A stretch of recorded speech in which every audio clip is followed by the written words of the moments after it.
The Mouse. Theodoric Vola had been brought up, from infancy to the confines of middle age, by a fond mother whose chief solicitude had been to keep him screened from what she called the coarser realities of life. When she died, she left Theodoric alone in a world that was as real as ever, and a good deal coarser than he considered it had any need to be. To a man of his temperament and upbringing, even a simple railway journey was crammed with petty annoyances and minor discords, and as he settled himself down in a second-class compartment one September morning, he was conscious of ruffled feelings and general mental discomposure. He had been staying at a country vicarage, the inmates of which had been certainly neither brutal nor bacchanalian, but their supervision of the domestic establishment had been of that lax order which invites disaster. The pony carriage that was to take him to the station had never been properly ordered, and when the moment for his departure drew near, the handyman who should have produced the required article was nowhere to be found. In this emergency, Theodoric, to his mute but very intense disgust, found himself obliged to collaborate with the vicar's daughter in the task of harnessing the pony, which necessitated groping about in an ill-lighted outhouse called a stable, and smelling very like one, except in patches where it smelt of mice. Without being actually afraid of mice, Theodoric classed them among the coarser incidents of life, and considered that Providence, with a little exercise of moral courage, might long ago have recognized that they were not indispensable, and have withdrawn them from circulation. As the train glided out of the station, Theodoric's nervous imagination accused himself of exhaling a weak odour of stable-yard, and possibly of displaying a mouldy straw or two on his usually well-brushed garments. Fortunately, the only other occupant of the compartment, a lady of about the same age as himself, seemed inclined for slumber rather than scrutiny. The train was not due to stop till the terminus was reached in about an hour's time, and the carriage was of the old-fashioned sort that held no communication with the corridor, therefore no further travelling companions were likely to intrude on Theodoric's semi-privacy. And yet the train had scarcely attained its normal speed before he became reluctantly but vividly aware that he was not alone with the slumbering lady. He was not even alone in his own clothes. A warm, creeping movement over his flesh betrayed the unwelcome and highly resented presence, unseen but poignant, of a strayed mouse that had evidently dashed into its present retreat during the episode of the pony harnessing. Furtive stamps and shakes and wildly directed pinches failed to dislodge the intruder, whose motto, indeed, seemed to be Excelsior, and the lawful occupant of the clothes lay back against the cushions and endeavoured rapidly to evolve some means for putting an end to the dual ownership. It was unthinkable that he should continue for the space of a whole hour in the horrible position of a Row-town house for vagrant mice. Already his imagination had at least doubled the number of the alien invasion.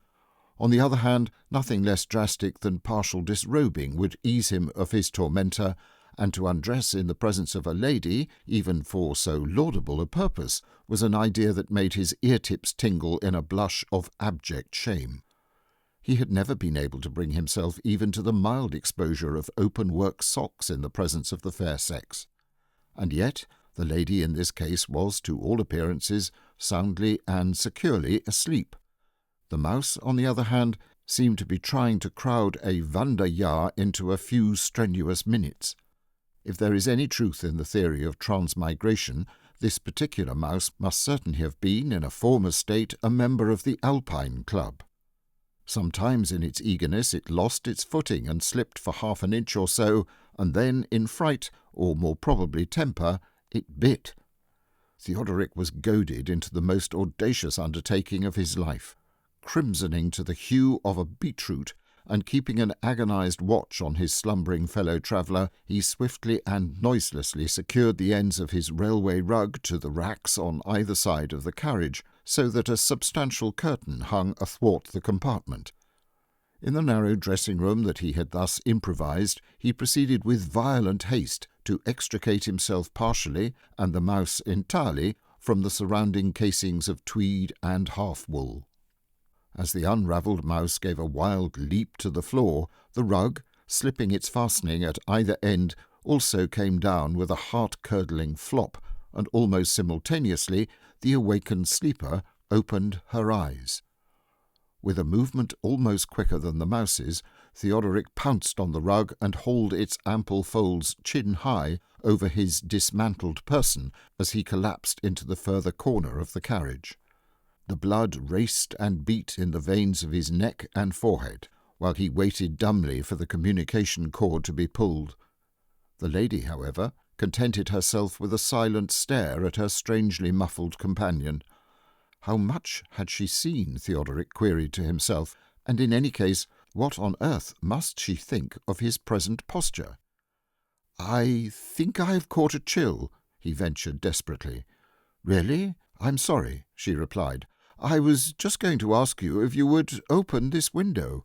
In fact, it's malaria," he added, his teeth chattering slightly, as much from fright as from a desire to support his theory.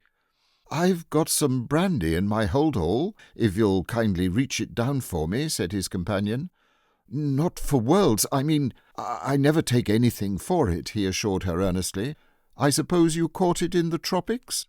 Theodoric, whose acquaintance with the tropics was limited to an annual present of a chest of tea from an uncle in Ceylon, felt that even the malaria was slipping from him. Would it be possible, he wondered, to disclose the real state of affairs to her in small instalments? "Are you afraid of mice?" he ventured, growing, if possible, more scarlet in the face. "Not unless they came in quantities like those that ate up Bishop Hatto. Why do you ask?" "I had one crawling inside my clothes just now," said Theodoric in a voice that hardly seemed his own. "It was a most awkward situation." "It must have been, if you wear your clothes at all tight," she observed. "But mice have strange ideas of comfort." "I had to get rid of it while you were asleep," he continued. Then, with a gulp, he added, "It was getting rid of it that brought me to this." "Surely leaving off one small mouse wouldn't bring on a chill," she exclaimed with a levity that Theodoric accounted abominable. Evidently she had detected something of his predicament, and was enjoying his confusion. All the blood in his body seemed to have mobilized in one concentrated blush, and an agony of abasement, worse than a myriad mice, crept up and down over his soul. And then, as reflection began to assert itself, sheer terror took the place of humiliation. With every minute that passed, the train was rushing nearer to the crowded and bustling terminus, where dozens of prying eyes would be exchanged for the one paralyzing pair that watched him from the further corner of the carriage. There was one slender, despairing chance, which the next few minutes must decide. His fellow traveller might relapse into a blessed slumber, but as the minutes throbbed by, that chance ebbed away. The furtive glance which Theodoric stole at her from time to time disclosed only an unwinking wakefulness. "I think we must be getting near now," she presently observed. Theodoric had already noted with growing terror the recurring stacks of small, ugly dwellings that heralded the journey's end. The words acted as a signal. Like a hunted beast breaking cover and dashing madly towards some other haven of momentary safety, he threw aside his rug and struggled frantically into his dishevelled garments. He was conscious of dull suburban stations racing past the window, of a choking, hammering sensation in his throat and heart, and of an icy silence in that corner towards which he dared not look. Then, as he sank back in his seat, clothed and almost delirious, the train slowed down to a final crawl, and the woman spoke. "Would you be so kind," she asked, "as to get me a porter to put me into a cab? It's a shame to trouble you when you're feeling unwell, but being blind makes one so helpless at a railway station."